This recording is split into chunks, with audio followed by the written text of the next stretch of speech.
सुबह सुबह तो उठ कर निस दिन शिव के मंदिर जाया कर, शिव के मंदिर जाया कर, शिव के मंदिर जाया कर। जब जपेगा शिव का नाम तेरे बन जाएंगे बिगड़े काम, जब जपेगा शिव का नाम तेरे बन जाएंगे सारे काम, जब जपेगा शिव का नाम तेरे बन जाएंगे सारे काम। Hello friends, welcome to my blog. અને બ્લોગની શરૂઆત કરતાં પહેલાં બધાને મારા બાપા સીતારામ। તો મોર્નિંગના વાગવા આવ્યા છે 8:45। પૂજન હજી સૂતો છે અને ભાસવાડીએ જવા માટે વહેલા નીકળી ગયા છીએ। આપણે નાહી ધોઈ અને કમ્પ્લીટ પણ થઈ ગયા છીએ અને હમણાં તો વાડીએ મૂલી હોય એટલે ભાવેશ પણ વહેલા વાડીએ જવા માટે નીકળી જાય છે। કાલનો વિડીયો આપણે બપોરે 11 વાગે જ ફિનિશ થઈ ગયો હતો, એટલે પછી આપણે વિડીયો કંઈ આગળ શૂટ કર્યો નથી સાંજ સુધીનો। ઘરના જે કામ હતા પેન્ડિંગમાં પડ્યા હતા એ બધા કમ્પ્લીટ કરી અને બપોર પછી મમ્મી દીકરો બે ગયા હતા જામજોધપુર માલ લેવા માટે। તો જામજોધપુરથી માલ લઈને 6:30 આવ્યા અને હજી માલ તો હજી પડ્યો છે બધો ગોઠવવા કરવાનો। તો હવે જો અત્યારે આપણે ફ્રી થઈને પછી પહેલાં તો માલ ગોઠવી દઈએ ને અત્યારે કચરા વળાઈ ગયા છે ને પોતા મરાય છે। ઘરના રૂટીનમાંથી ફ્રી થઈ જાય પછી દુકાનનો માલ બધો ગોઠવવાનો છે। તો ચાલો પછી મળીએ, ત્યાં સુધી બધાને મારા બાપા સીતારામ। મંદિરના આપણે હાર ને પડદા ને પથેણા ને બધા ધોવાના છે હતા ને એ બધા ધોઈ નાખીએ। કોરો સાબુ પણ એના માટે આપણે કાઢી લીધો છે ને આપણે પાણી પણ આવે છે। તો ચલો હવે હું આ બધા ધોઈને સૂકવી દઉં ને તો વહેલા જલ્દી સુકાઈ જાય। કપડાં મશીનમાં નાખી દીધા છે તે કપડાં ધોવાય છે ત્યાં સુધીમાં ઓલા બધા ધોઈને સૂકવી દઉં ને તો એ બધા સુકાઈ જાય। ચાલો તો અહીંયા આપણો બાજરો સાફ થાય છે। આજે આપણે બાજરો દળાવવાનો છે, તો સાફ થઈ જાય ને તડકે તપવા મૂકી દઈ, તપવાઈ જાય તો પછી દળાવાઈ જાય।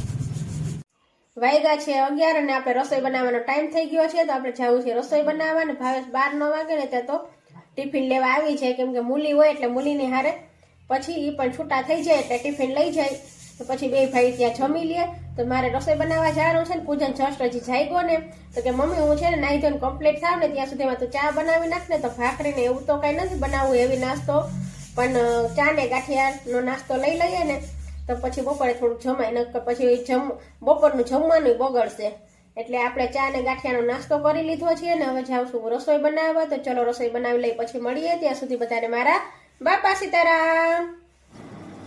વાગ્યા છે 2:30 અને આપણે ફ્રી થઈ અને રૂમમાં આરામ કરવા માટે આવી ગયા છીએ। અને પૂજન બાર ઓસરીમાં જ આરામ કરે છે એટલે એને દુકાનમાં ધ્યાન પણ રહે અને આરામ પણ થાય। તો સવારમાં આપણે સોડાવાળા ભાઈ તો આવી ગયા હતા એટલે આપણી સોડા આવી ગઈ છે। અત્યારે કોન ને આઈસ્ક્રીમ ને એ બધું આવે છે, એ માલવાળા ભાઈ પહોંચે ને ત્યાં સુધીમાં આપણે થોડી વાર આરામ કરી લઈએ। પછી ઓલરેડી આપણે જાગવું જ પડશે, કેમ કે બિલ પણ ચૂકવવાનું હોય અને માલે આવે એટલે સીધો આપણે ફ્રીજમાં મૂકવો પડે। માલવાળા ભાઈ આવે ને ત્યાં સુધીમાં થોડી વાર આપણે આરામ કરી લઈએ અને પછી મળશું, ત્યાં સુધી બધાને મારા બાપા સીતારામ। 4 વાગ્યા છે ને કાલે છે ને પૂજન દહીણા દળાવી આવ્યો હતો ને તો આપણે કાંઈ લોટ ચાળવાનો વારો આવ્યો નહોતો, કેમ કે કાલ બપોર પછી અમે નીકળી ગયા હતા જામજોધપુર માલ લેવા માટે, એટલે આ લોટ ચાળવાનો રહી ગયો હતો। જો અત્યારે આપણે આ લોટ ચડાય છે, બધો લોટ ચાળીને રાખી દઈ, પછી ચાળવાની કંઈ ઉપાધિ નહીં। જો અહીંયા આપણે ચાળીને ટાંકી ભરી લીધી છે ને અહીંયા છે આપણે બાચકામાં આટલો લોટ છે ચડાઈ જાય ને એટલે આખી ટાંકી ભરાઈ જશે। 10-12 દિવસથી ચાલે એટલા દિવસ આપણે દહીણા દળાવવાની નિરાત। આપણે આ ઘઉંનો લોટ ચડાય છે ને પછી આપણે ભાખરીનો લોટ ચાળવાનો છે। એ તો એટલું બધું ન દળાવેલું હોય, એ તો 3 થી 4 પાલી દળાવેલું હોય, એ તો પણ ખૂટે નહીં આપણે, એટલે એ તો છે વધારે આપણે દળાવતા નથી, 3-4 પાલી દળાવી લઈએ એટલે ખૂટે નહીં। ભાખરીનું આપણે ચડાઈ જાય ને તો પછી ડબરા ભરીને રાખી દઈએ એટલે પછી નિરાત જ્યારે લોટ બાંધવો હોય ને ત્યારે ચાળવાની ને કંઈ ઝંઝટ નહીં ને હવાલો ને બધું પછી ઉટકાઈને મુકાઈ જાય। પાછા દહીણા દળાવીએ ત્યારે છે કે આપણે હવાલો લેવાનો રહીએ ત્યાં સુધી આપણે લોટ ચાળવા બાબતે ઉપાધિ નહીં। વાગી ગયા છે 5:30 અને આપણે આવી ગયા છીએ ફળિયામાં એનર્જી ડ્રિંક લઈને। આ છે ચીકુનું જ્યુસ, મારા માટે એનર્જી ડ્રિંક છે તો એનર્જી ડ્રિંક આપણે પી લઈએ ને માલ હજી જસ્ટ આવ્યો જ છે તો મમ્મી દીકરો બે અમે ફ્રીજમાં માલ ગોઠવીને આવ્યા છીએ. સોડા બધી કાઢી લીધી છે બહાર, દુકાનના મોટા ફ્રીજમાંથી આપણે સોડા બધી કાઢી લીધી છે બહાર, અને પછી એમાં આપણે આઈસ્ક્રીમ કોન ને કેન્ડી ને બધું ગોઠવી દીધું છે ને સોડા બધી આપણે કિચનમાં આપણે કિચનનું જે ફ્રીજ છે ને એમાં ગોઠવવાની છે. તો હજી મેં ગોઠવી નથી, એ બધી પછી મૂકી દો એટલે પાછી ગરમ ન થાય. અત્યારે પહેલા તો આપણે એનર્જી ડ્રિંક પી લઈએ અને પછી સોડાને ફ્રીજમાં મૂકી દઈએ. તો ચાલો બધા એનર્જી ડ્રિંક પીવા માટે.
છે 6 અને અમે ચીકુનું જ્યુસ પી અને ફળિયામાં બેસી ગયા છીએ.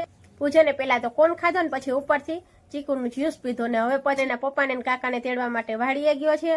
ને ભાવેશને હમણાં કોલ કર્યો હતો કે શું બનાવવાનું છે રસોઈમાં, તો ભાવેશ કે દાળ ઢોકરી બનાવી નાખો.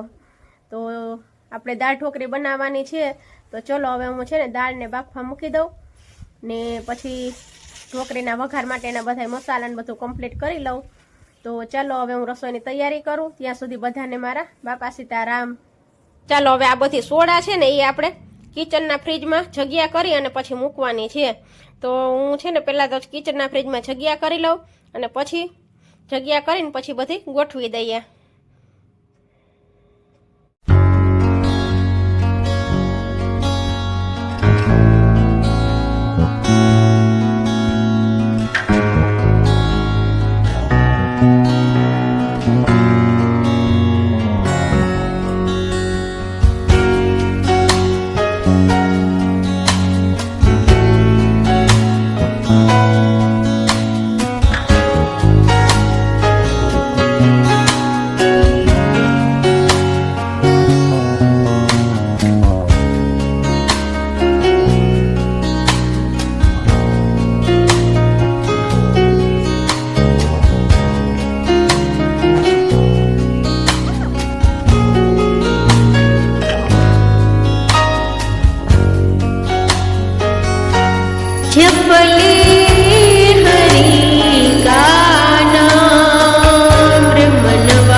ગઈકાલનો વિડીયો હું અત્યારે એડિટિંગ કરતી હતી અને લાસ્ટમાં જોયું ને તો આપણે કાલે એન્ડ લેતા ભૂલી ગયા છીએ.